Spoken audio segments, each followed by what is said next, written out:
Well, hello and welcome. My name is Chris Robinson, the Executive Vice President of the Maxwell Leadership Certified Team. And today on Leading the Way, I have with me Mr. Tim Newman, the owner of Speaking with Confidence. Hey, Tim, thanks so much for spending some time with me today. Chris, thanks for having me here. I'm excited. Yeah, well, I'm always glad to be around you. And today we're going to be talking about communication. So talk to me about how you help people become powerful communicators. Well, the first thing that we have to understand is, as humans, we don't listen. So I tell them the number one, the importance of listening. So I ask them, what are you having trouble with? And then I listen to what they say, and then help them, grow from there. But if we don't actually listen to what some of the problems are, there's no way we can help them, because communication isn't a one size fits all for everybody. We all have our own little things that we have to go through. Right. Yeah. Understand that. And so, who are your services really designed for? So they're designed for any professional who feels like they're stuck in communication. HR professionals are saying that the number one things that are holding people back from being promoted and advancing in their careers is the soft skills and communication. And if you've noticed that you've reached a certain level and you're not progressing any further, my guess is it's probably you're struggling with your communication.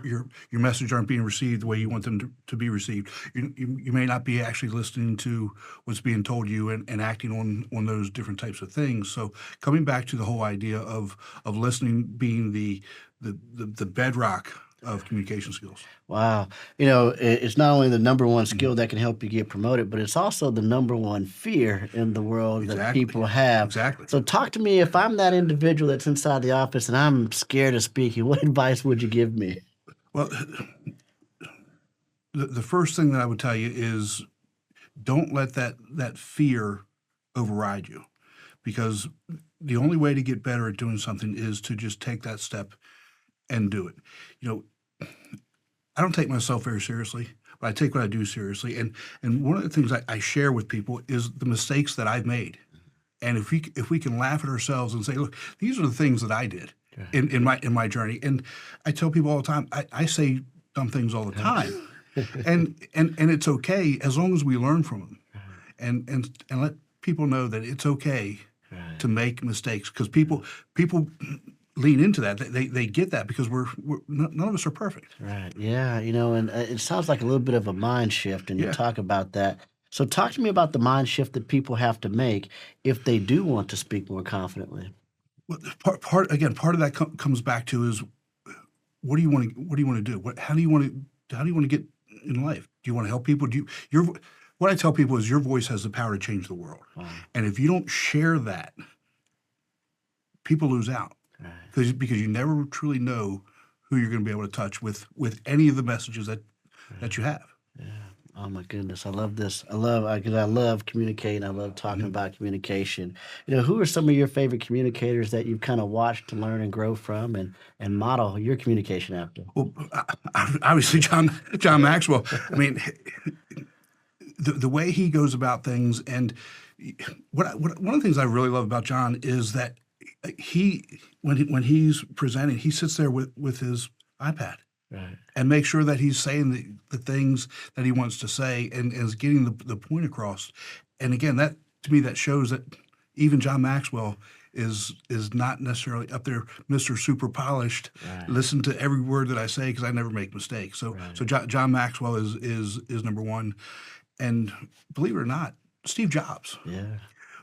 The thing about Steve Jobs, and this is kind of how I model myself, is he was a relentless preparer. The research, the preparation, the time that he put into his keynotes was insane. I mean, you go back and there's all kinds of documentaries and things like that, but his preparation was deep, and I think that's one of the things that we have to also do to be good communicators is prepare. Right. I love that. When it comes to communication and working with individuals, what's something that you bring to the table that no one else does? Part of it is the levity, is the idea that it's okay to mess up. Right. But I'm also a preparer. Right. The research that I do doesn't matter if I'm speaking, or it doesn't matter if I'm working with a client. It's going into it with eyes wide open, talking to different people within the organization. What works, what's not working, what do you really need to work on, and and get information from all different levels, not just the CEO. Talk to the people that this is actually going to affect and help. What are they looking for? Right. And then build something that's actually going to be beneficial to them, that's going to stick for them. Wow, I love that. Well, thank you so much for sharing here today. Hey, look, if you want to increase your chances of getting promoted on the job, if you want to overcome the fear of communicating in front of a small group or a large group, or if you're working on a keynote presentation or a proposal for work, and you want help in getting an eye to help you develop and get better in that specific presentation, to help you get that promotion, to help you get that deal, I want you to reach out to Tim Newman. He's going to be able to help you and guide you on increasing your communication.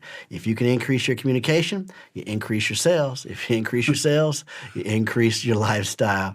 Hey, it's always an honor and privilege to be with you. Thanks so much for your time. I appreciate it. Thank you.